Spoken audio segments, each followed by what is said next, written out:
Quick disclaimer. Should we comment on the author of a fanfiction, we are simply using context clues based on the content of the fanfiction being read. These comments are speculative and not meant to be insulting or judgmental towards the author. Similarly, any statements or opinions read as part of the fanfictions do not necessarily represent the values of the hosts. Hello, everybody. Welcome to Pick a Fic, the world's #1 fanfiction podcast, now with 10 subscribers. Oh, man. My name is Jason, and with me is my brother, Micah. Hello. Now,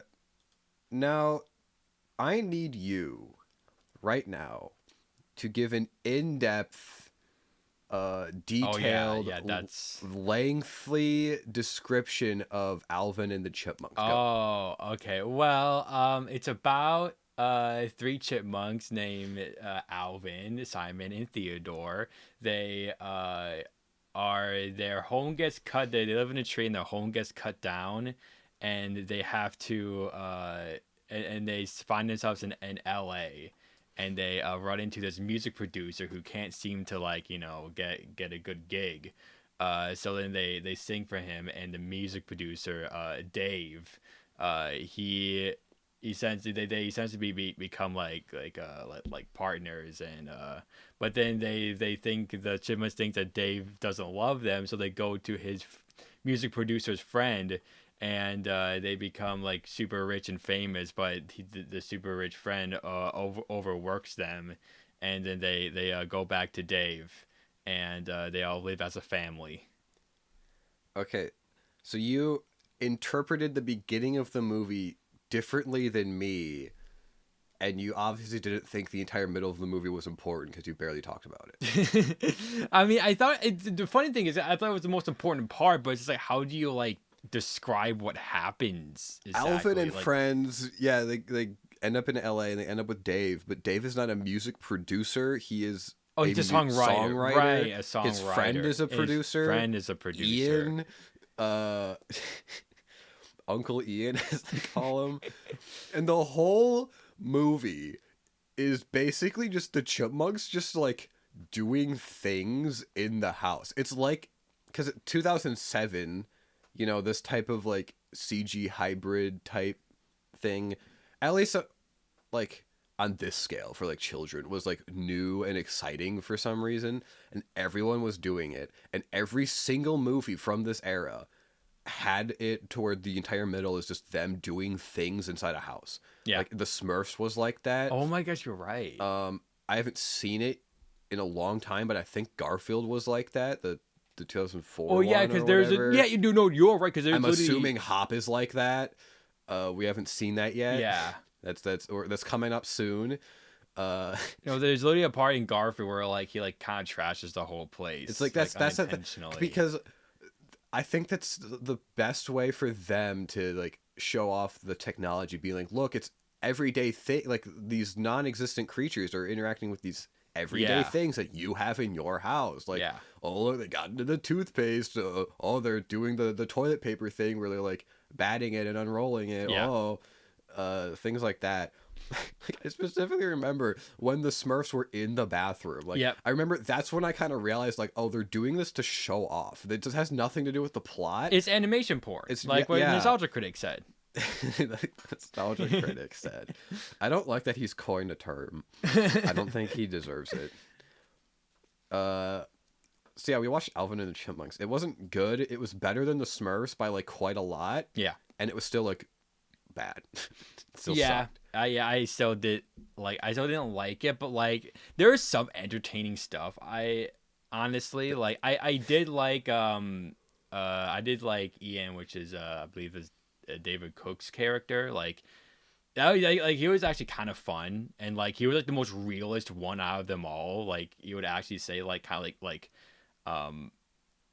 stuff that everyone's thinking. And there's a line where Dave's trying to get the Chipmunks back from him, and he's like, oh well, they just ruined this show, that means the word will get out and no one will come to the next one. And then Ian just goes up to him and is like, they're talking chipmunks, Dave. People will show up. Yeah. And it's exactly, bro. Yeah. They don't care how good they're singing. They just want to see that they can sing. I like that when Alvin agrees with Tim on something, and he's like, "You're right, Alvin. That's why that's why you have the letter." Yeah, that's why you're the on one your with the jacket. letter. Yeah, And you're like the one an with the hour letter, yeah. before, I had brought up like, you ever think about how Alvin's the only one with a letter? And it's like, I was just being like, funny, nitpicking the stupid, funny kids movie thing. Yeah. And then they acknowledged it later, and I'm just like, what the heck just happened?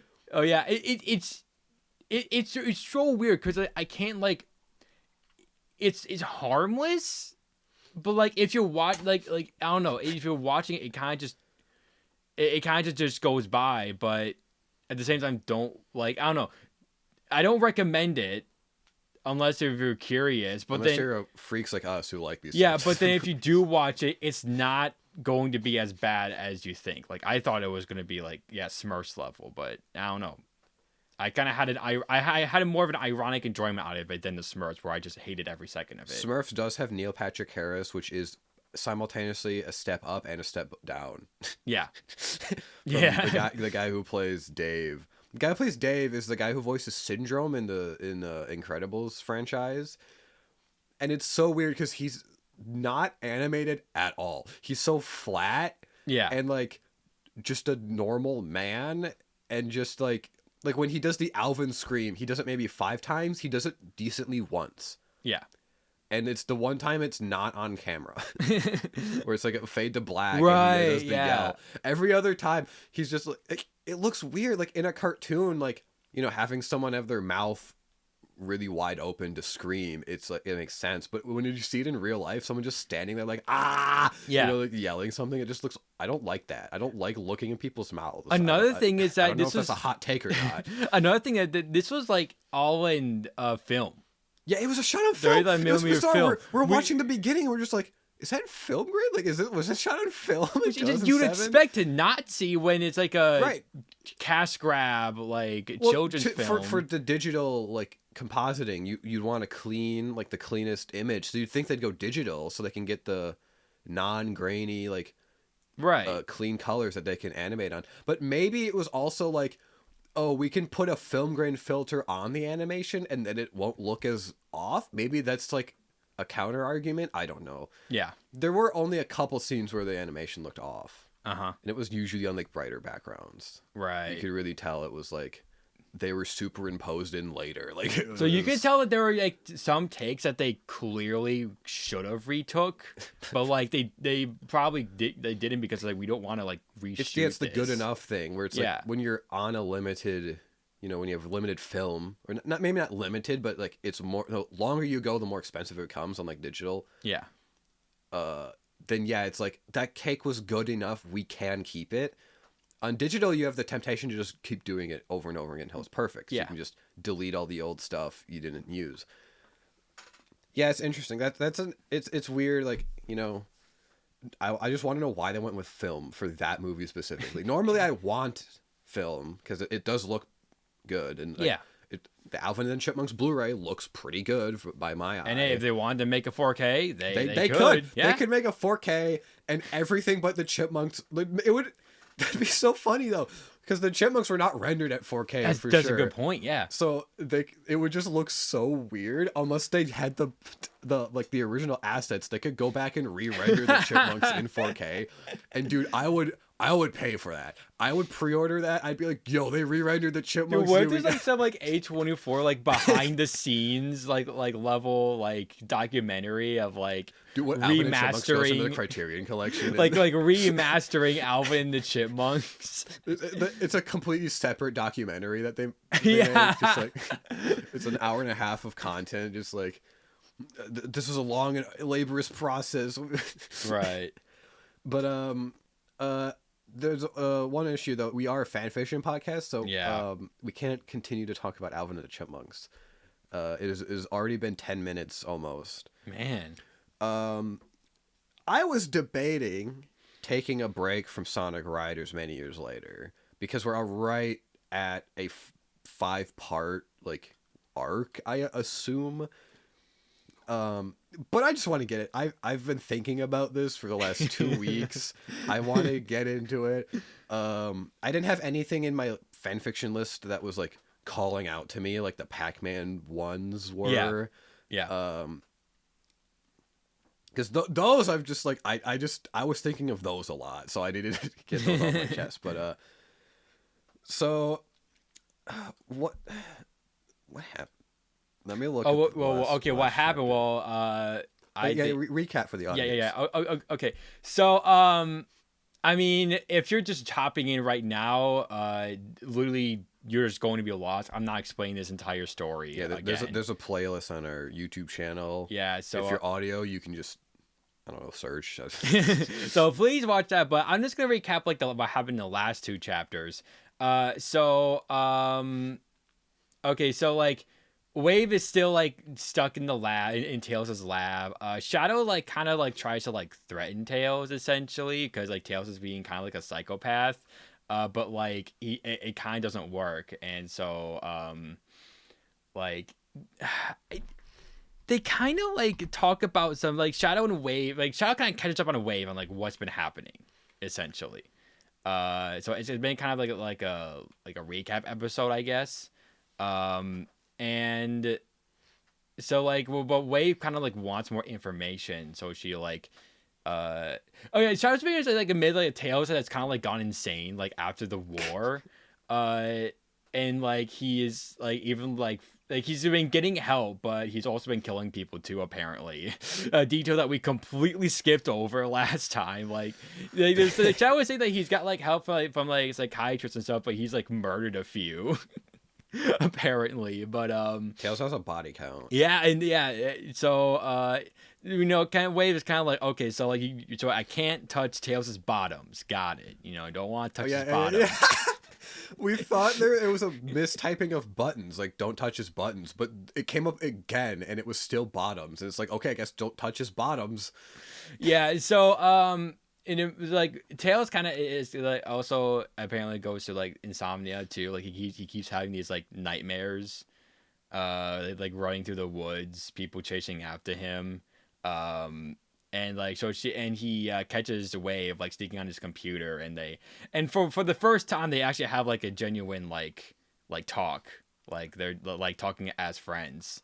But Wave brings up like whatever happened to Cream and Vanilla, and like Tails gets like really like, I guess like I don't know how they described it. Tails opened his eyes a lot, looking surprised, and that's when she knew that he touched his bottoms.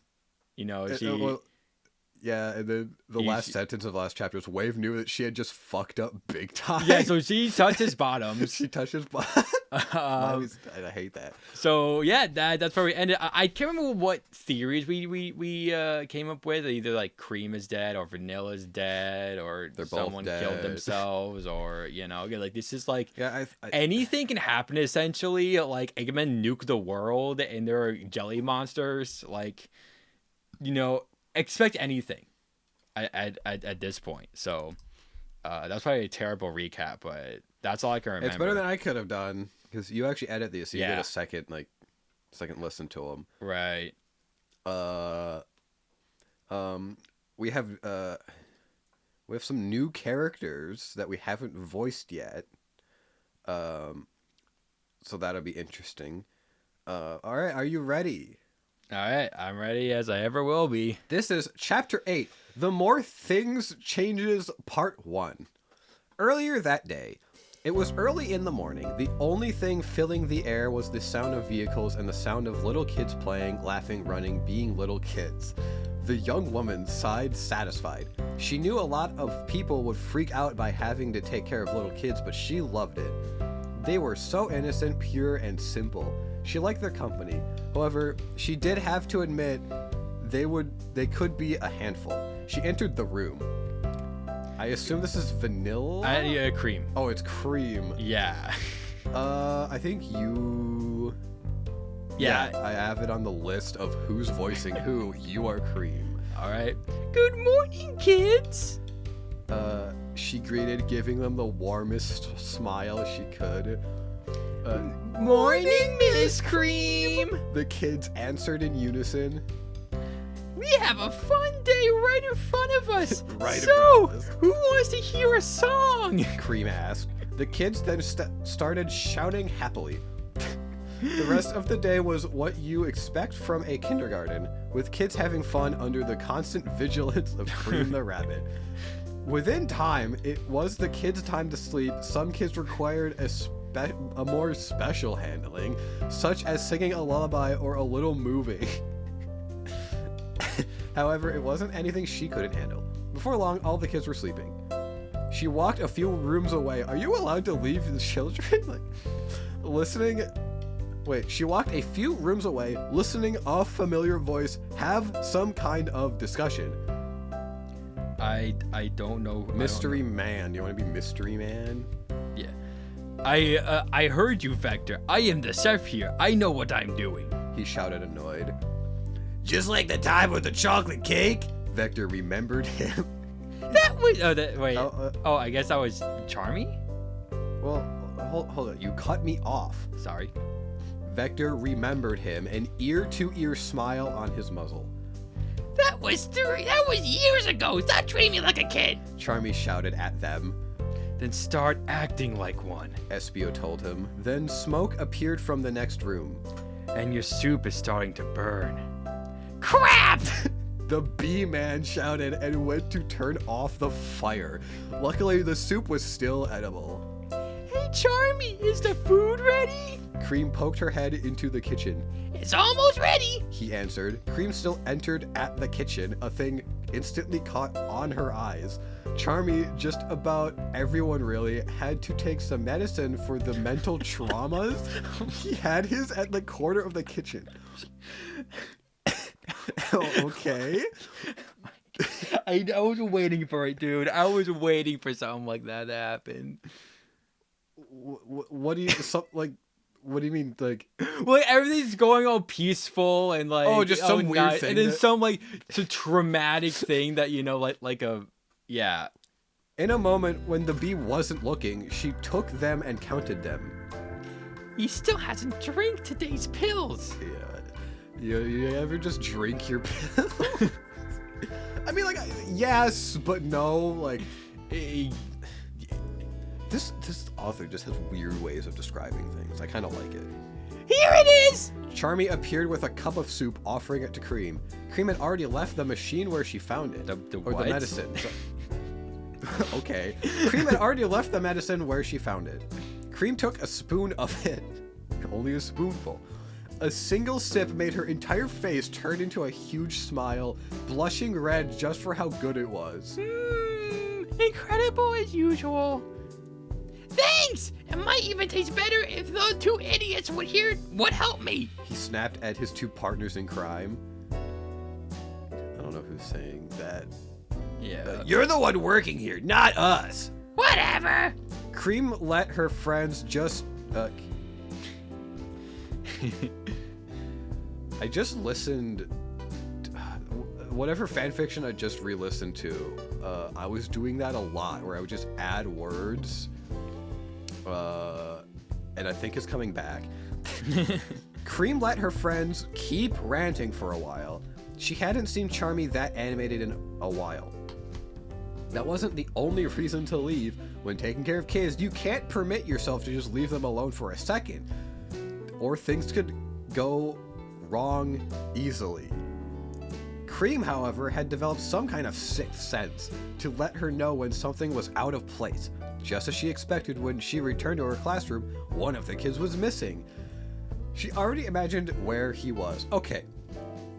I have a solution to this problem. Don't leave the fucking room, you idiot. Like, she had to take her meds or something. No, she had to go eat soup. She had to go. Like, I thought it was like Charmy was like cooking for the whole class, but she's the only one who got the soup. Well, I thought it was like she like put them to bed or something. Yeah, like before nap time. all, I think it's supposed to be like a nap time. Oh, okay. Yeah, because before. Okay, yeah, probably. Without batting an eyelash, she made a beeline toward the music room. As she expected, a little kid was over the piano in the room. The piano was locked to avoid kids from making too much noise or from damaging it, whether intentional or not. The kid was trying to force it open, at least until Cream entered. He immediately jumped away from the thing and pretended not doing anything.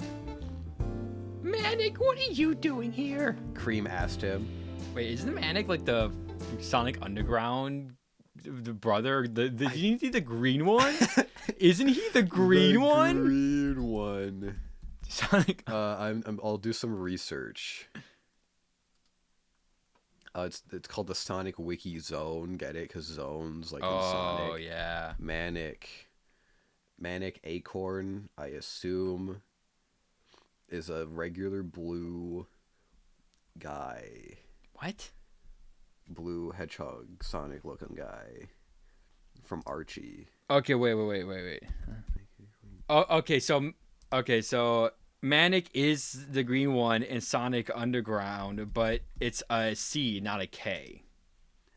Okay, so Manic with a K is a normal, like, hedgehog. Is it like It's a a recurring... character that... Oh, stop. It keeps moving the screen around.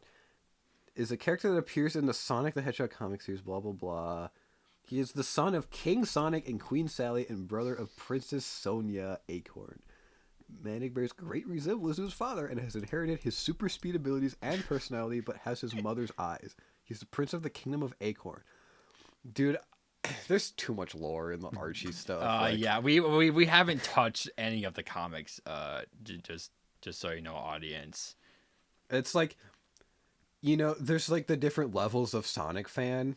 We're at the highest you can be without touching the comics. Yeah, essentially. Like, once you cross that line, I think there's no coming back. I think you just commit your life to Sonic. You did it. You basically become like, it's like a religion to you. You become one of them. You become one of them. Yeah. One of those little Twitter gremlins that just like, oh, in the comics. Yeah. It's like, shut up. IDW is completely different. If you read the IDW comics, you're like still a normal Sonic fan. Yeah, but once you start Archie is where it just delves into insanity. So I'm going to assume that it is the Archie version of Manic, just because they're probably... Wait, but Sally hasn't been in this. Dude, we don't know that, dude. No, she hasn't been in this. That doesn't mean she isn't in it. I'm just saying she hasn't been in this yet. Yeah. Well, maybe she probably like died or something. So what do you want to do with Manic? Which Manic are we going to do? Green Manic or Blue Manic? Blue Manic, because it's a K. So, but that could just be like didn't know how to spell Manic and didn't know there was a Blue Manic. Then if we find out that it is I would have spelled it with a K, but I didn't know there was a Blue Manic. So, you know what I mean? If it is Green Manic, then we just switch to Green Manic. But we switched. Then I don't know what else to do, man. Then do you want to be Blue Manic? No, I'm already everyone else here. Okay. Well, I'm more characters than you to begin with. Well, this is like a whole separate like arc. Like we gotta all separate. Yeah. We have to reset the arc. I don't know. Nothing. The kid answered to her like nothing had happened. Cream stared at him intensively. The kid looked at her very scared. He had never seen the rabbit that angry. I just wanted to see the piano, he stammered. Why did you say nothing? Cream asked, keeping her calculate eyes on the kid. Because I thought you would nag me and ground me, he said with a wobbly voice. Do you regret doing it? Yes, Miss Cream. I'm sorry. Do you promise me to not lie again? Yes, Miss Cream. Good. Cream started to look a bit more at ease. Now, do you really want to see the piano? Really? The kid shouted dreamily. Cream moved forward from him, unlocked the piano, and opened it. The kid immediately jumped to the chair. He touched the keys, and the piano let go a very disjointed song. He put his hands away from the object. Why don't you try this? Cream took over the piano and played a short but nice melody. The kid followed the best he could, but it wasn't sounding good yet. Cream took his little hands and positioned on the keyboard. The kid was making some progression, following Cream's indications, first slowly but soon getting confidence and speed. You really like this instrument, right? Yes, Miss Cream. I think we could talk to your parents and see if they accept to have your learning how to use a piano someday. Would you like that? Yes, I would really like that. But you need to put a lot of effort to learn how to play. You have to promise me that. She demanded with a serious face, but also offering him the baby finger. Huh? The baby finger. Baby finger? Had it been anyone... Is that like when, you know, like in cartoons where they kind of like wag their finger at kids or something? Do you think it's something I can just look up? The the baby finger. Maybe go incognito. No, wait. No. I guess. Oh, it's also another word as like the pinky finger. So when she said like not even on my mind. I would. Yeah, not have because I come- was just she promised. Okay, yeah. That's what we wanted. Just say pinky finger, the baby finger. This is my baby finger. Had it been anyone but a kid, she made both things. What? Had it been anyone but a kid, she made both things. They would have thought it was ridiculous. Okay. The kid took it very seriously and gave her the little finger too. All right, but we must return now to the rest of the class. We will continue this another time. Aww! The kid whined. No, aww! We go back now. She said. Then she closed the piano, took the kid hand, and walked back to her classroom. Miss Cream, what does memorial means? The kid asked. Cream looked surprised and stopped dead on her tracks, the kid almost falling for the sudden lack of, moment. Why did you ask? Cream asked uneasy, not expecting such a question. This place is named Vanilla's Memorial Kinder. Why? We were right. Yeah. The kid asked innocently, but Cream only looked more panicked. She tried to hide her face from Vision, so the... I was just thinking of like the guy Vision from Marvel, just hiding her face from Vision. Oh yeah. So the kid couldn't see it. It's so people don't forget what's important. She tried to hide her discomfort with a smile, but even the kid saw behind her ruse. Why are you crying? I didn't know adult cried. No, that's how you spell Yeah, adult. that's how you spell adult. Dude, I'm just looking for things sometimes. The kid pointed out. Cream looks of surprise only increased when she realized she was actually shedding tears. She tried her best to just wipe them from her face and remain at ease, but it was still noticeable. The pain. Adults cry too, just a little less than kids. She said with wobbly voice. The kid decided to remain silent for now, not wanting to make things worse. Back to the present. Wave put her... Wait, that was the past? Yeah, Did I that miss was something? a day ago. Or earlier that day. Or earlier that day, yeah. Back to the present. Wave put her hand on her beak, the pupils on her eyes becoming just a tiny point. Tails remained silent, letting it fully let on... Oh, right, the news. They just... Yeah, Okay. I didn't know what they were trying to describe for a second. A few minutes went on, her looking away and looking bad, but the fox remained silent and patient. I am sorry, she had very softly. I know. Every time you do a voice, dude, he answered in a similar manner. Did she die a peaceful death? We were able to bury her full body. Holy crap. He gave an apologetic answer. It wasn't the answer of the question she asked, but it left her a feeling of understanding and terror to what that answer implied. Who else died? She asked, sure that she wasn't ready for the answer. Elsewhere earlier that evening. Okay. General arrived to the Kinder, taking both Charmy and Cream home. On time, the duo came through the door. I think it's still Cream? He asked, so. Oh, he asked? So is that Charmy? Yeah. Oh, Mr. Robot, how are you doing? He asked. Coming for you guys.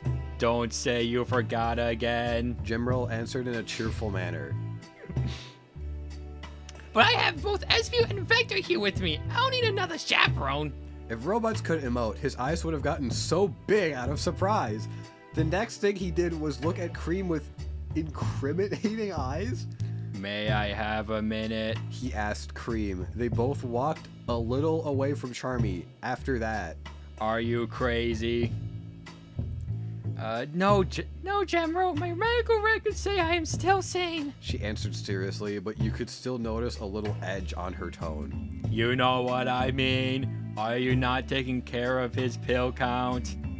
What? Dude, wait, does he have schizophrenia, dude? Is he imagining that? What? Are they dead? Dude, if Team Galaxy is dead, I'm gonna be so sad. I am like, I am going is, it's so hard to follow. Okay, we have to. All right, so this is Cream. All right. Look, we will talk about this at home. Right now, we must take Charmy home. She answered before walking away. However, Charmy had walked away when they searched for him. General, track Charmy immediately, and no clever commentaries, please. She told him, imagining that he already had 10 snarky remarks to give her. Gemma could not pinpoint the location of Charmy thanks to a tracker they put in him. You won't like the answer. Oh, sorry, I said could not. It's supposed to say could. They could pinpoint his location. Okay. Alright, General said. Charmy had moved himself to the graveyard. A fast fly there and they noticed him. There he was talking and standing still in front of a pair of graves. This sucks. Cream made a face of repulsion. The two gravestones standing in front of Charmy were the ones belonging to SPO and Vector. No, I can't do my funny Vector voice I can't do my anymore. cool SPO voice. This is a cool voice. This sucks. Why is it Charmy? Why Could Charmy be the only one to die?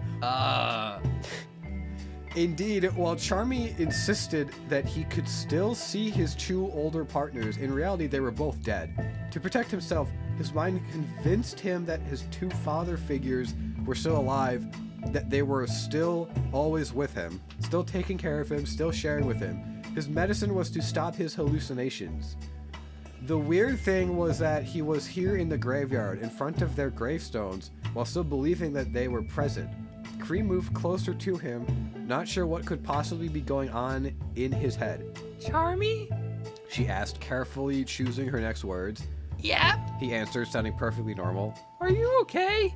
Yeah? Why do you ask? No particular reason. During the whole conversation, the bee didn't turn around. Cream was having to say words at his back. It is time to leave. I don't want it yet. He answered. But Charmy... She said as she put her hand on his shoulder. It was then that he turned around. Cream gasped. Charmy had streams of water falling down his cheeks, but his expression still looked cheerful. He shouted to what Cream only stepped back in horror. Then he burst into laughter. Haha, you should have seen your expression. It looked like you saw a ghost. He pointed out. Even if he sounded happy, the tears just kept flowing. He just kept crying. What's the matter, Cream? It was just a little joke. He said. It was just a joke. He repeated and repeated and repeated. His face looked like it was trying to change his happy expression, but he couldn't. It looked painful how his mouth strangely shook and contorted. Finally, he lost consciousness and was caught by General before hitting the ground. His hand had a syringe at the tip of... Okay, I thought that meant Charmy for a second. Had a syringe at the tip of his fingers. Thanks to them, he was able to administrate a sedative. There, problem solved. He said. What were you thinking when you didn't remind him to take his medicine? All of this would have been avoided. The bot shouted. Because if I was able to talk, to see, or listen to my mother again, I would choose to do it in a heartbeat. She explained. Dremel took a step back, opting to just carry Charmy and remaining silent for the rest of the night. Back to present. SBO and Vector 2 died protecting innocent people. Charmy is trying to cope with the idea. It's not easy. I didn't know either much, but they were closer to Jet and Storm. But I knew they liked them and didn't seem so bad. I must admit, I didn't either, but that didn't make the impact any lesser. But that means everyone else is fine, right? She said with hope in her tone. They are alive, and that's what you mean. Please don't tell me Sonic suddenly became another shadow, she joked. Tails actually laughed at her joke. After a few giggles, he sighed happily. Don't worry about that. It's impossible for Sonic to not be a happy-go-lucky idiot. What's he doing now? And that's the end of chapter 8. Oh boy. All right. Thoughts on The More Things Changes Part 1? I mean, very, very dark, very serious. Dude, the chaotics are dead. That's so sad. Charmy's no not more, a chaotic, so the chaotics are dead. no more jelly. No more jelly. No more jelly. Yeah, remember when it was all about jelly and spilling soda and whatever else happened in the prologue? No more jelly. There's no more Vector running into people. Now with the Charmy's a lot. Gosh dang it! Like, that was intentional. You knew that was intentional. Worst character. Worst character in the Chaotix, man. This next chapter's pretty long. It's actually really long. Oh boy. So, oh boy. It's a lot of monologuing, it looks like. Yeah. All right, we'll try and wrap this up as quick we can, but I don't want to stop there. Only Yeah. one chapter. So Yeah, absolutely. we will keep going with Chapter 9, The More Things Changes, Part 2. Yesterday, when looking up to the sky, it was impossible not to notice the 3 blue and orange ships floating in the sky, cutting through the clouds with no apparent force capable of opposing them. For some odd reason, these had eyes and were fish-shaped, like giant flying whales and swordfishes made of metal. No one could really understand Eggman's brain, not even if they tried. Brilliant, but completely nuts. On its commanding bridge, the heavy gunner led the charge, observing on the screens in front of him, prepared for any contingency. In about an hour, the ships would be above a populated city. Even if Sonic dared to appear and destroy the fleet, the debris would fall on the people and cause too much damage. That has never stopped him before. Wait. I don't know who. I was Eggman, I think. Is this... Wait, no, this is the gunner, right? The gunner that I... The heavy gunner led the charge. I assume this is the heavy gunner. Thinking to himself. Alright. Is that a robot? Like, I guess. It's only a matter of time, he thought to himself. Suddenly, a large explosion appeared on the ship to his left. The explosion continued in a span of 3 seconds each, and not long after, the ship could not sustain flight anymore. Watching the pieces fall, the robot started feeling panic growing inside of him. Sir, one of the ships have been taken down, and we are unsure of the how. Should we turn back? Unsure of the how. A helper robot asked him. No, we keep moving forward full speed ahead. Find exactly what took the ship down so we can get rid of it. The heavy shouted. Suddenly, a shock wave was felt in the room. On one of the monitors, a giant fire was burning at the tip of the ship the heavy was. Look, there is Sonic on the tip of our ship. Another robot. I like that. I would make like a pirate movie where they don't speak in pirate language. They just say like, oh, it's on the tip. Go to the tip. What? The heavy shouted and looked at the corresponding screen. Coming from the fire, carrying the metal briefcase in his left arm, wearing a lightning blue hoodie with a white lightning drawing on the back, and a pair of white sport shorts, Sonic the Hedgehog walked slowly toward them, as if he owned the place. An important difference was his face, as a few wrinkles showed on his face, making him look like he was in his mid-30s rather than his mid-20s. Sonic's supposed to be like 15. Yeah, what? He lifted his free hand and waved it at them.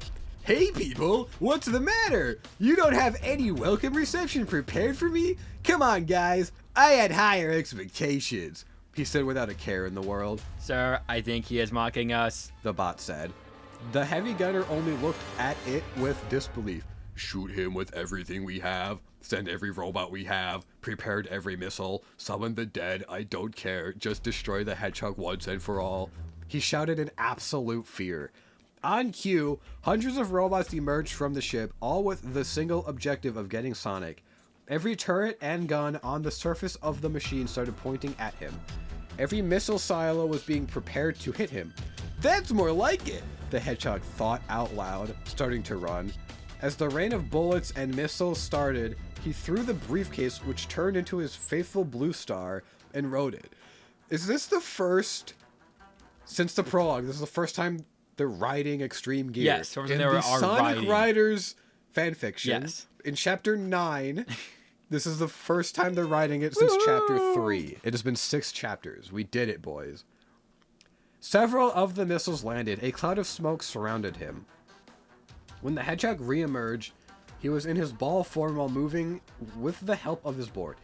He then took off. With the added speed, his spin dash let him rip through several of the machines as if they were nothing. Not missing a moment, he landed, jumped, and used his homing attack on 5 turrets coming out from the sideways, destroying them. Continuously, his highly advanced board searched for him and put itself right on his feet as he landed from his last action. A giant robot swung his arm at Sonic. The Hedgehog, with a cocky and confident smirk, let himself go to the side, looking as if he was going to fall from the board. The board had an special mechanism that stuck to his feet, so instead, he was upside down, stuck to the extreme gear from below it. In that position, he pulled his leg out and hit the bot on its leg, causing it to crumble to the floor. Returning to the normal position and noticing the barrage of missiles coming toward him in every direction, he stepped on the gas and ran straight into a bunch of them. Doing everything in his capacity, he bent his body however he could to avoid the incoming missiles. He jumped a little, ducked, stood on one foot, even pulling a Matrix-style bent in the process.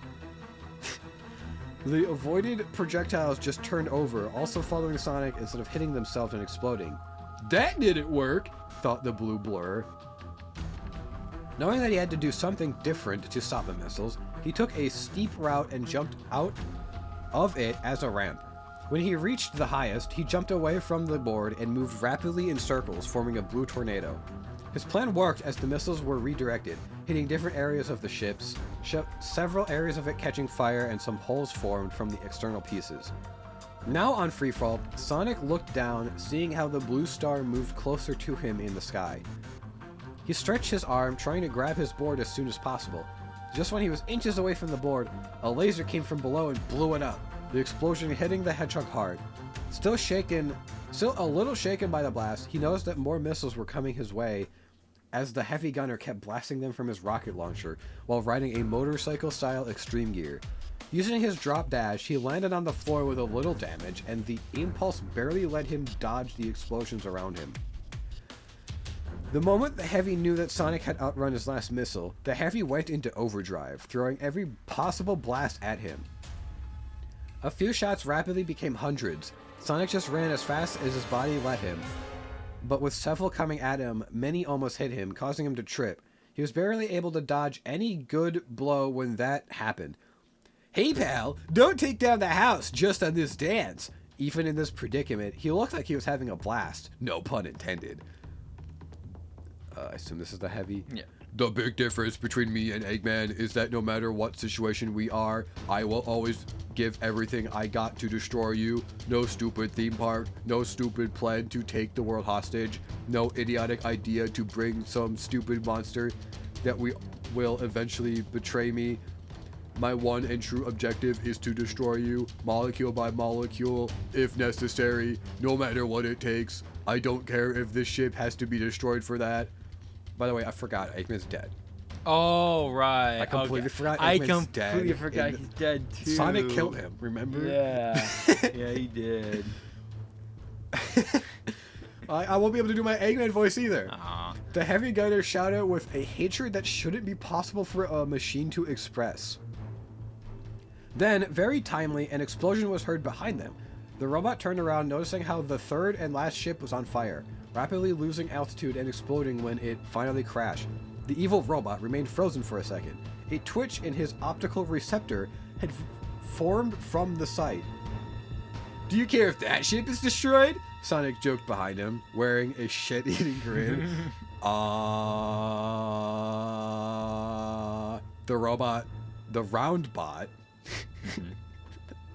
The round bot had finally snapped, everything looking red from his point of view. Sonic knew that he probably had taken this too far, so at the slightest movement, he jumped through a hole that he had caused in the fight. The Heavy followed him inside. From the last fight, almost all of the ship was on fire, several pathways were caved in, tons of robots inside were torn into pieces. In these circumstances, it would have been next to impossible to run here. Sonic had ran through several smaller ships during his life, but even he ran into dead ends more often than he liked. The robot kept following him, blasting and making the place even more difficult to traverse. However, the plan went as expected. The ship gave up as entire pieces fell apart from it. The Heavy was too big and slow, getting cut in half by the pieces of the ship. Sonic, inside a good piece of the ship, felt how it was spinning in its own center. He could see how he could get out, but the constant bumping made it difficult to get out. He used his spin attack when the piece was horizontal. He wasn't fast enough as he hit the ceiling and bounced back from it. He still managed to get out, though now he had a bump on his head, a little tear appearing on his eyes. "Ow!" he said softly. I'm just thinking of in Sonic X, like, you know, when you get the bump on his head, it'd be like a comedically large, like, lump. And like the little teardrops coming out. Yeah. Now he was free falling at increasing speeds, the robot falling not that much further from him. The rage attack had just recently passed. Okay, back with Tails and Wave. He is still playing hero. Tails commented lightly. How? Wave asked, knowing that vigilantes or heroes were not really being tolerated anymore. He is working as a personal bodyguard. As long as his client is in the nearby area, he can stop whatever is causing problems. Who would hire Sonic as a bodyguard? We're back to Sonic. The robot knew his body was done for, but watching his enemy falling to his demise put him at peace of mind. The legendary Sonic the Hedgehog. Yes, I destroyed Sonic the Hedgehog. There is simply no way you can escape. The Heavy roared in happiness, believing that he had actually beaten him. Then he noticed how his opponent just laid back, closed his eyes, closed both eyes. He then put an arm behind his head and the other extended. With exception on the last arm, it looked like the hedgehog was putting himself comfortable, almost like ready to take a nap or something. What are you doing? The robot asked, dumbfounded. Putting myself comfortable, he commented lightly. So you can die comfortable? You care more about being comfortable than your timely demise? He couldn't believe what the blue blur was suggesting. Look, pal, I have already fallen from the stratosphere and survived. This won't kill me. That is true. ... You are bluffing. The robot couldn't believe him. He can't permit the idea that everything he did was useless. I am not. Then why do you have your arm like that? Because I don't like repeating the same stunt I did before. The heck are you talking about? Before he could end his sentence, the hedgehog suddenly came to a stop as he himself saw the distance between them increase.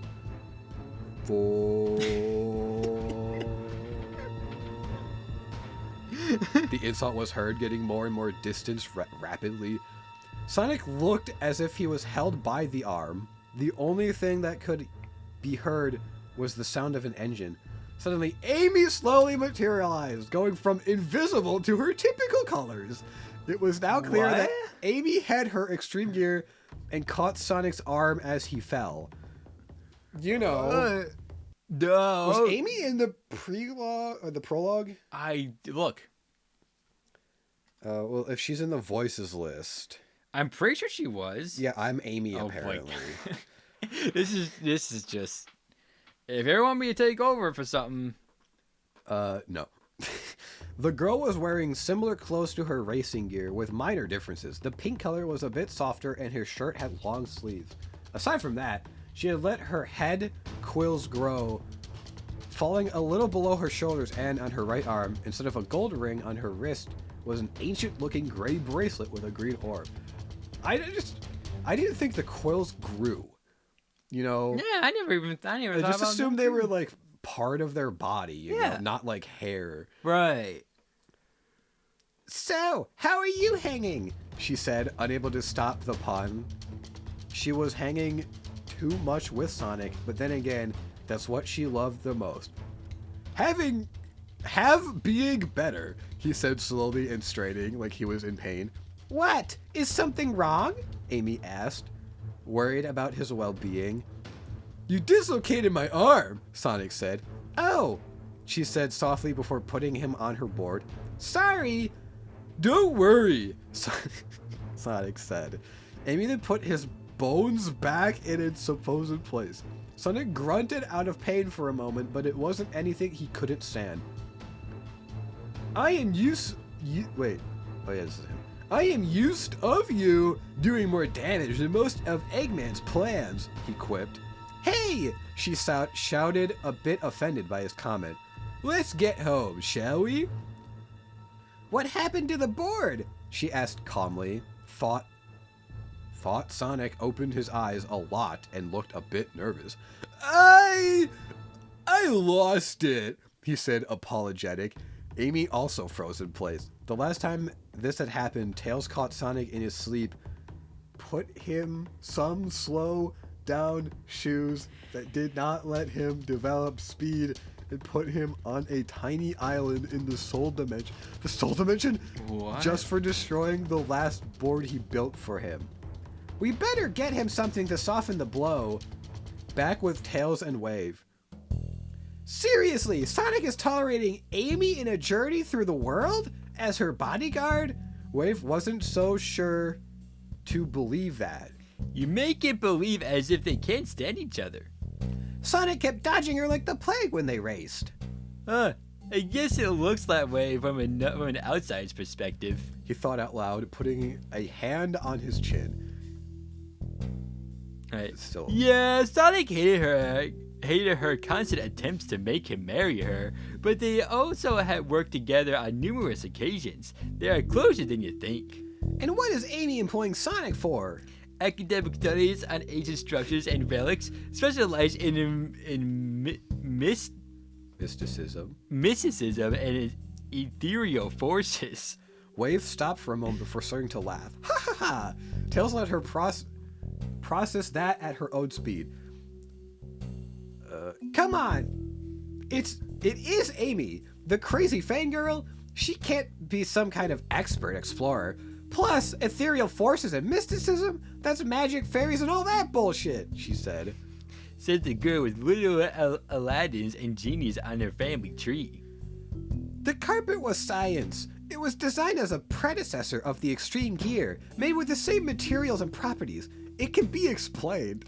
Let's agree that we disagree, Tails answered, knowing that if he starts a discussion like this with Wave, they might go on until tomorrow's night. What you might not know is that Amy is extremely talented in tarot reading. Tarot reading? Seriously? Wave said with a snicker. Hey, that girl could take Sonic in outer space with those things. Yes, it sounds absolutely ridiculous to me, too, but she somehow does, he admitted. Like me and certain little bunny with power over machines, she sighed, remembering seeing Cream sweet talking to robots and even machines with no physical shape obey her. Kinda like that. In one of our journeys, we met with Professor Pickle. A leading expert in ancient history. I bet that girl just got there thanks to nepotism, she interrupted. And Tails is killing you. As I was saying, we left Amy with the professor so they could help us deal with that problem. More like you wanted her out of the way, Wave accused. Okay, you're not entirely wrong, Tails admitted. The thing is, Amy never lost contact with the professor and actually helped him with some expeditions. He took her under his wing, so to speak. That suddenly makes her an expert in this kind of stuff, she said with disbelief. I mentioned that she knows tarot, but she also studied all kinds of ancient cultures and their magic. I know it doesn't sound like the crazy fangirl that we all know and love, or love to hate, but I am not kidding. And you're going to tell me that she doesn't have some kind of edge or cheat over other people? Wave challenged. She does have a bit of an edge, Tails admitted. Earlier today, the duo of hedgehogs shared a motorhome, a simple white vehicle that had an expandable roof, generating enough space for small second floor. Sonic was not fond of the car. He was a free spirit, not enjoying closed places that much, preferring to sleep in trees, parks, and places like that. However, on the last few years, he usually found himself waking up, sore of the back, tired, and sometimes the people that found him asleep were not kind, not wanting to get into details. Hey, He might be the fastest thing on his feet, but he sleeps like a rock after a good fight like anyone else. Plus, the motorhome protected him from raining nights, which are usually a bitch when he was sleeping, so compromises were made. Amy left the motorhome. In front of her, a giant stone structure rose. Several pillars rose in front of it. Darkness filled its insides from her perspective. Okay. However, that wasn't her objective. Surrounding this structure, she soon found a giant stone a little further, presenting itself in between some plants.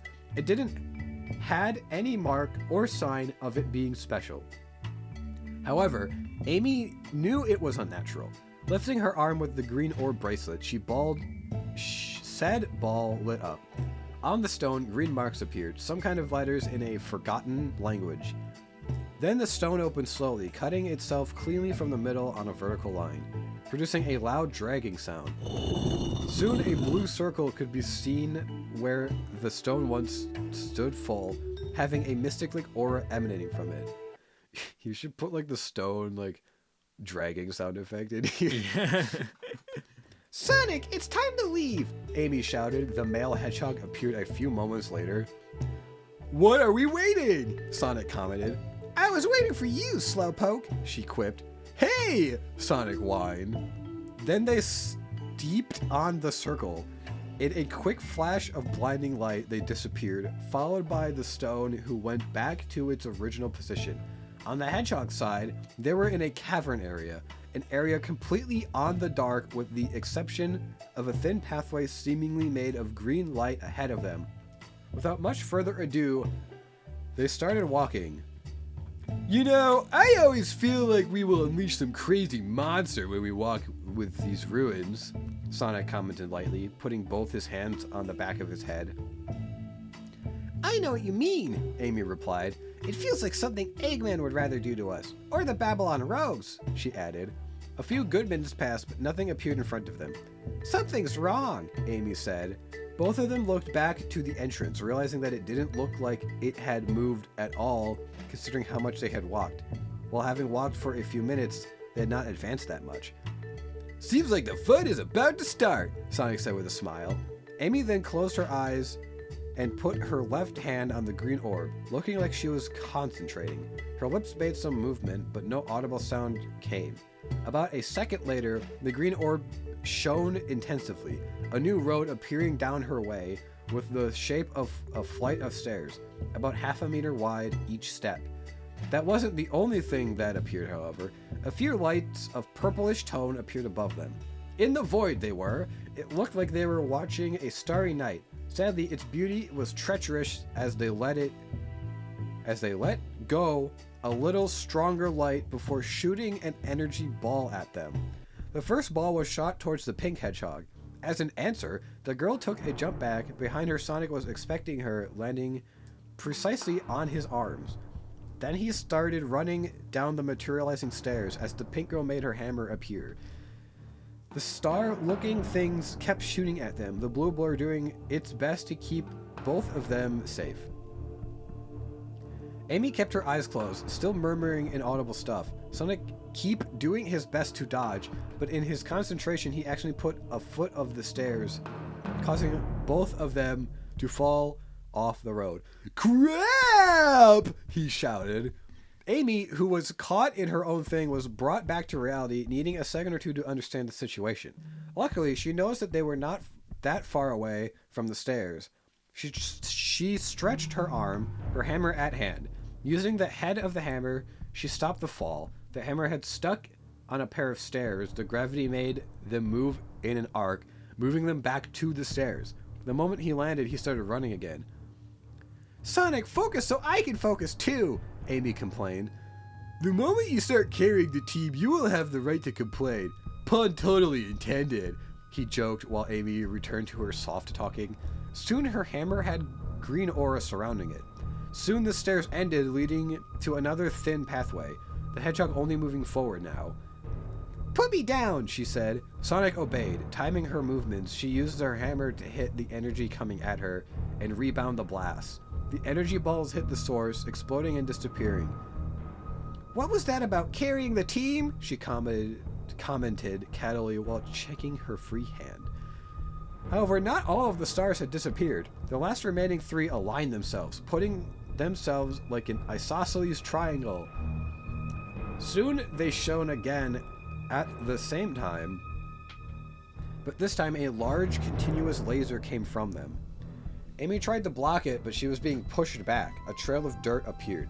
She tried to remain strong, but her arms and legs burned. An uncontrollable shake presented, and if she could not able to stop herself, she would also fall to the nothingness below.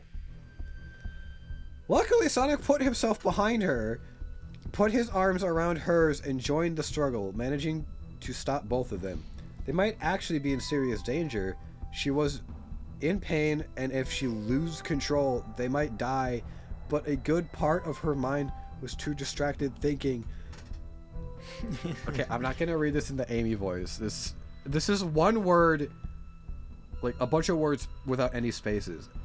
OMG, Sonic just put his arms around me while being just behind me. Why can't this never happen anywhere safe? That was supposed to be read very fast, but you can't read very fast when it's all one word. Unless you're reading emails from a Final Fantasy VIII fanfiction. I guess. On 3, Sonic ordered. The shaking continued. 1, 2, she said, a little higher than normal, sounding as if she was ashamed. 3! They shouted at the same time, pulling the hammer with all their might at the same time. Finally, they were able to deflect the last blast. The lights were destroyed when the light was sent back. Sonic let go of himself, falling to the back, while Amy used her hammer as support, both needing a moment to catch their breaths. Okay, breath. You now carry the team, breath, she said. He gave her a deadpan look. I don't, breath, think so, Sonic answered. When the breathing normalized, they continued their trek. It was not that far anymore, as on the horizon a stone structure rose. 4 stone pillars rose in front of a small altar. Green light emanating from some kind of green fire torches. However, the altar looked damaged. A giant crack ran diagonally. However, it was an easy fix. When Amy was close enough to it, she once again raised her orb bracelet. The light emanating from it fell on the altar. Soon, from its lowest parts to the highest, the damage slowly disappeared, leaving little sparkles after getting fixed. Soon, no apparent mark was left on it. Good as new. After that, the rest of the altar shone. A blue light this time drowned the green lights. However, just as soon as it came, it disappeared, the green light taking back its place. Another one, folks, the male hedgehog quipped. Suddenly, Amy fell to the floor, apparently too tired from the last effort. Amy! Sonic shouted, showing concern for her hedgehog partner. Amy remained on the floor for a while, having fallen to her right side. Sonic inspected her for a little while. The idea that something was weird simply would not leave. He crouched only centimeters away from her body, and he put his hands at the side of the stomach and pushed and shouted, "Wake up!" Wow.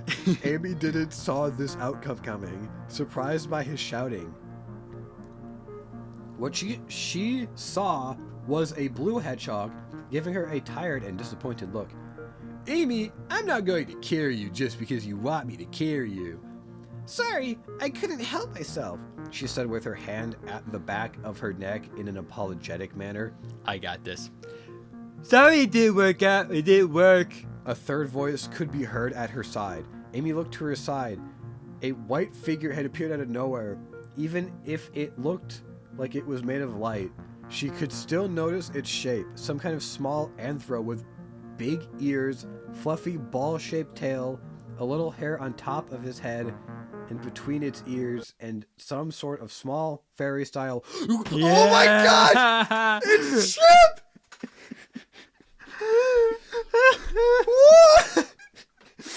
Everyone one's here.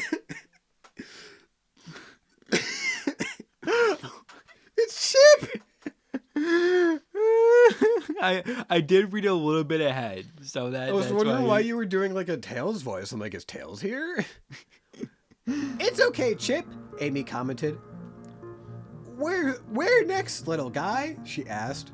North, guys. Lots of cold water, ice, and sunken ships. At least that's what I saw. Amy let go a little whine. Why can't it be a beautiful tropical island where we can also enjoy the sea? Amy, focus! What is Chip saying? Sonic said. He knew that Chip was here with them, but he couldn't hear him or see him. As far as he knew, nobody could except of Amy, using the bracelet that Chip left behind when he returned to the Earth, and he needed help fixing something. Sorry, please continue, Amy said. We will need something to go underwater. It is a recovery mission, not just to repair the altar very deep into the water. That's actually all I can consciously tell. And with that, Chip Light vanished as white dust. He was gone. And that's it. That's all I do in this stupid chapter. You won't, tell me where we are going? To make it worse, we need to see Tails, Amy said. Oh shit, was all Sonic had said, his pupils getting to the size of tiny points. Back with Tails and Wave, the two exchanged looks, the bird girl expected for an answer. And? Wave finally asked after half a minute. What? Tails answered, not understanding. What is the edge? She said in a more demanding way. I'm not telling you. He answered as if it was obvious. Wave squinted her eyes at his answer, part of her mind also thinking that she should have seen it coming. Guess I'm not getting more out of you about them, she admitted. She then gave it some thought about who still remained. She met Shadow, who talked to her about Rouge, in parentheses, who he didn't know where she was exactly. She met Tails, who didn't let her much choice in that regard. He also talked about the Chaotix, Cream, and now Sonic and Amy. Who was left? What about Knuckles? Tails let go of some air from his nose. He's been very busy. Okay. So the following is all in italics, so I assume it's like a flashback. Somewhere else. Sonic ran as fast as he could, feeling urgency, as if something bad was going to happen if he wasn't fast enough. His legs burned, feeling like needles were pushed through his legs, begging him to stop. But his mind was stronger and kept telling him, do not slow down. Whoosh! A distinct sound was heard. Something fast passed him with ease. When Sonic looked at what had just passed him, what he found was a normal-looking man riding a board-type extreme gear. The man looked back at him, his eyes full with arrogance. Do you want to be this man?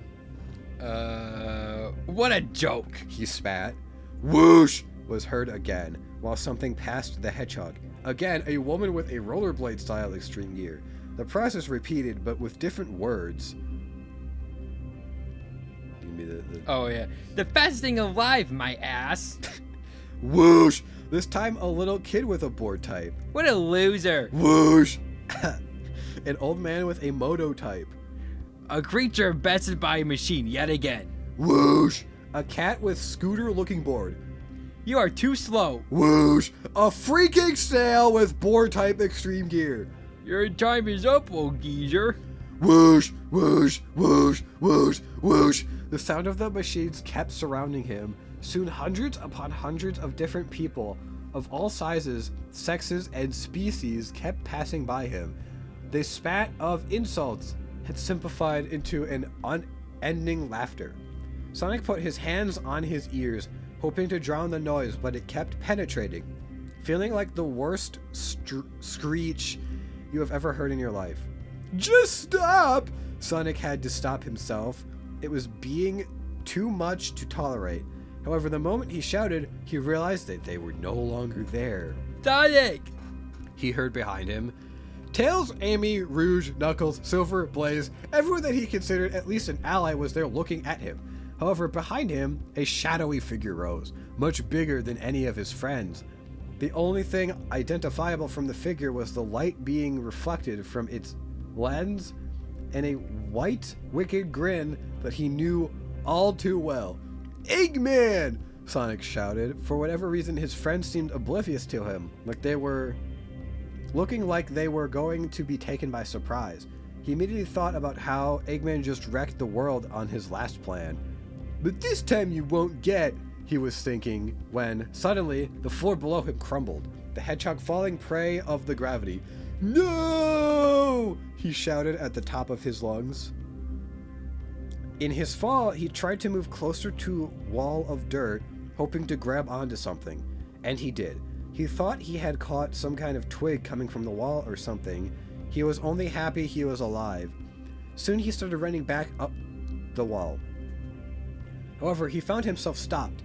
It was now that while he had let go of the twig, it had grabbed him.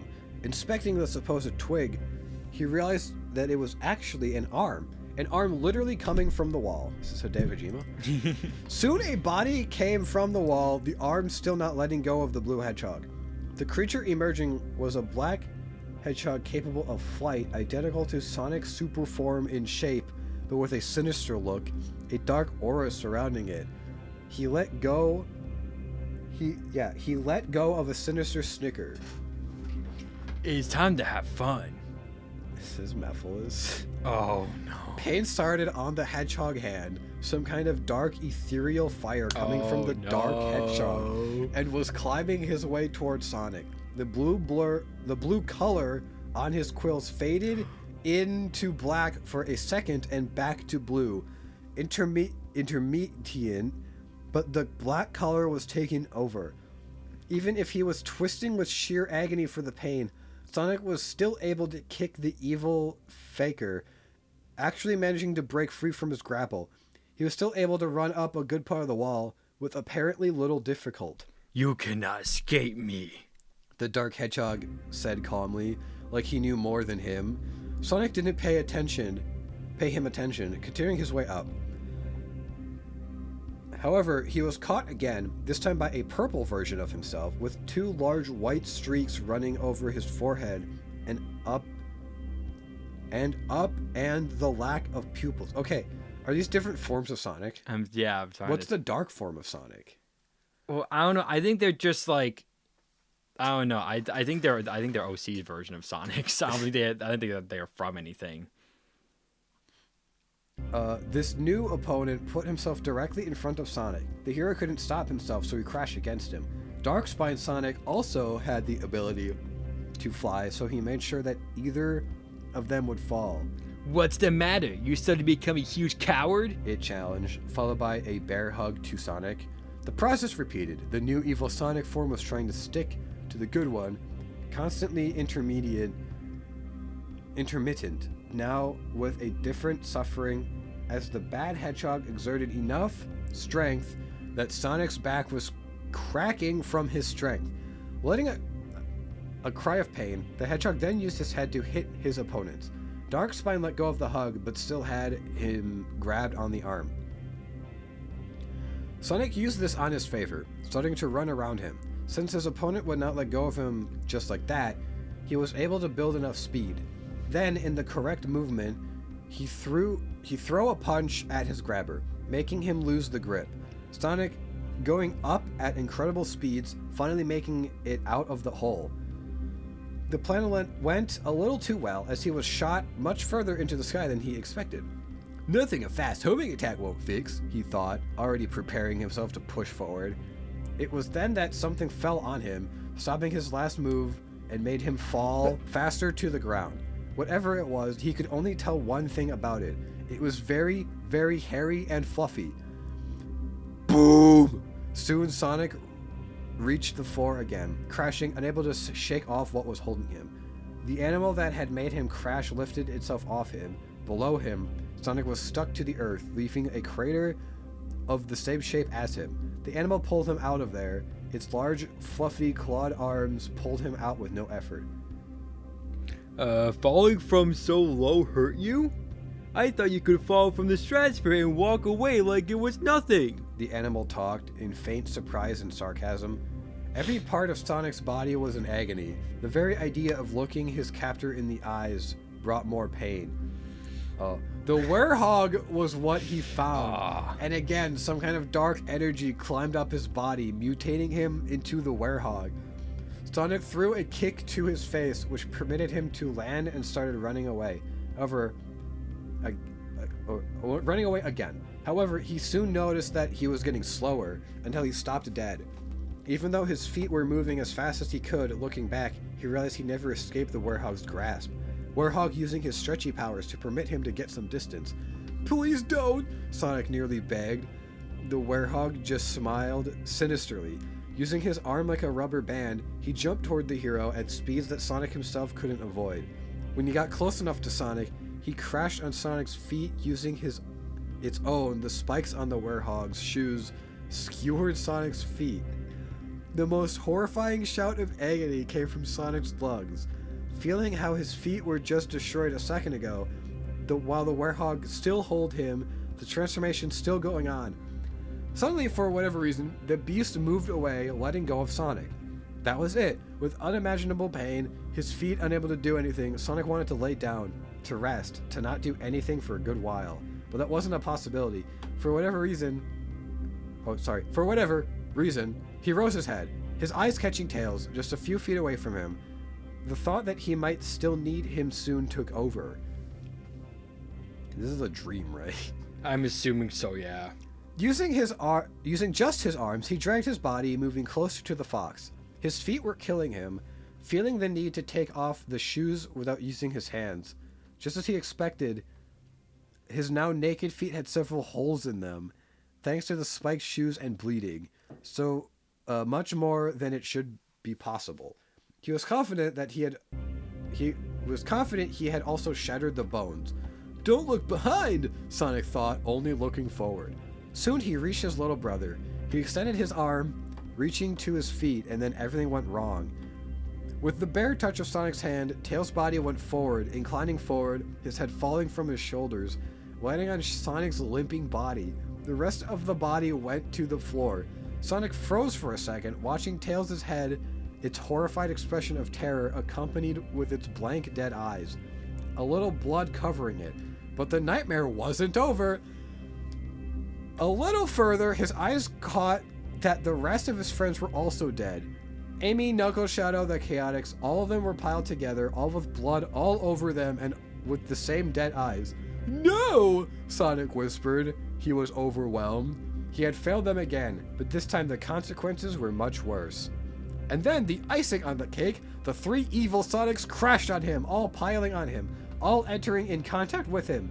But this time he couldn't fight back until it was too late. With a powerful push, he sent the three of them flying. The transformation finally completed. He had the size, the fur, the strength of the werehog, complete with spiked shoes. Two white strokes appeared above his now completely white eyes, an orange-ish aura appearing at the edge of his body. His complete body was completely black, floating thanks to the dark hedgehog dark power. "Yeah!" it roared, a vicious monster now on the loose. Sonic's consciousness, however, was still fully aware inside of it what was going on. Watching from inside the beast, unable to do anything to affect the outside, the monster flew at incredible speeds, moving itself toward what Sonic could guess was an Eggman base. There he met the expected resistance of Eggbots, something he decimated with little thought. But Sonic noticed something terrible. Each time it destroyed a robot, a pool of blood formed. He could not prove it, but he didn't need to. Eggman was fueling his robots the old way, using innocent creatures as a power source. Sonic was killing innocent beings. "No!" he whispered. "Stop!" he half shouted. "Stop!" he continued, but it was fruitless. The beast kept slaughtering, and he didn't have the strength or the will to continue fighting. Bam! Sonic felt his head throbbing. This is not italicized anymore. Oh, I didn't even notice. We were out of the dream! Allegedly. Bam! Sonic felt his head throbbing. Some kind of thing had hit his head, breaking him from his sleep. Now, while petting his head, he saw that Amy was at his side, hammer at hand, looking raged and breathless. He was back at the motorhome. He also noticed his body. It was full of bruises and scars, but these were originated by his assault on the heavy gunner ship, not by anything more insane. OMG, Sonic! Are you alright? You were moving like crazy and you looked at pain and straining! What is going on? Amy was shouting, a bit neurotic, still worried for his partner. Sonic, however, only had one thing to say. Did I shout? Sonic asked her. Amy's shout stopped. Shame and a blush took over. Sonic already knew what happened. You were already here watching me sleep, didn't ya? He asked with crossed arms and squinted, accusing eyes. I am sorry. I know I promised I wouldn't watch you in your sleep like this again, but many nights when I try to sleep, she half shouted, but the next part was told like in a whisper. I see Infinite destroying you again, Amy admitted, looking below, her hands grabbing her hammer harder. Almost done. Sonic opened his eyes a lot. He rarely thought about how people reacted to his dead and how they coped with it. He knew things had gone to hell while he was gone. When he returned, he watched everyone's eyes filled with hope, aware that previously were only full of despair and suffering. He couldn't think about them back then, but a thought slipped his mind. How many times had he just disappeared, not telling anyone where he went? Not only before the whole thing, but even after it. How many times the people that loved him thought that something bad happened to him? How many times they thought that was the last time they would see him? He sighed, suddenly feeling guilty, and that he needed to make up to her in some way. Want to sleep here with me tonight? Sonic asked, a warm smile on his face. Amy raised her head, her eyes filled with light, betraying disbelief and happiness.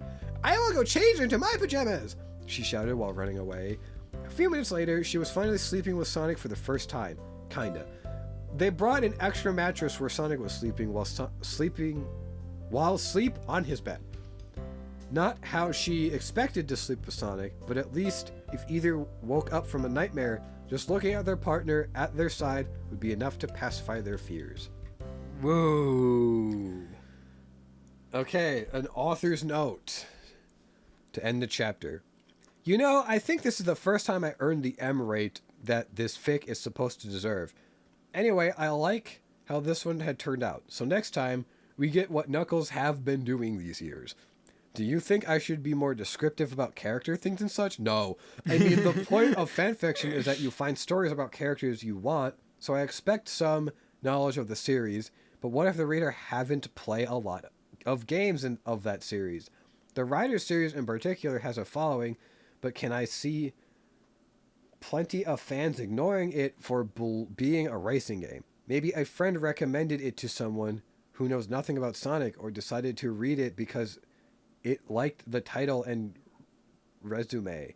Parenthesis, I'm guilty of the last two, for example. I also wanted to thank my reviewers. Okay, there's just a list of names I'm going to skip over. Who most of his reviews made me feel a little uncomfortable. A new review is invigorating, makes one want to continue and give more, be faster and better. So I thank you all for taking a bit of your day to read and leave a comment, no matter how short it is. That was... this might be the longest episode. How long? Yeah. What's the longest episode? Yeah, an hour 25. Yeah, I don't. Yeah, oof. And I just wish I did more. I was literally just like waiting until something happened. I was trying to keep my excitement contained when I saw Chip. I was like, yes, I'm finally someone else. See, normally I jump ahead a little bit even when I'm reading, but I was locked in, dude. I was trying to just get it done. I was wondering why you didn't pass the baton to me. Like I could have read some. I know. Okay. Well, I was thinking of it, but then we didn't have that much left, and I was like, eh. Yeah. But wow, that was quite a lot of information. This is gonna be a pain. Vanilla's freaking dead, dude. Vanilla's dead. The Chaotics are dead. Sonic might be dead. I don't know at this point. Okay, what do you think happened to Knuckles? I think Knuckles is like at like I think. Oh my gosh. I think he's like at Mystic Ruins, probably like at the Emerald Shrine. I think he's just doing his normal hanging thing. out. Yeah. That's kind of what I was thinking too. But in this fan fiction, he's probably like in the military or something like that. He's probably like with gun. Yeah. All right, well, that'll do it for another episode of Sonic Riders many years later.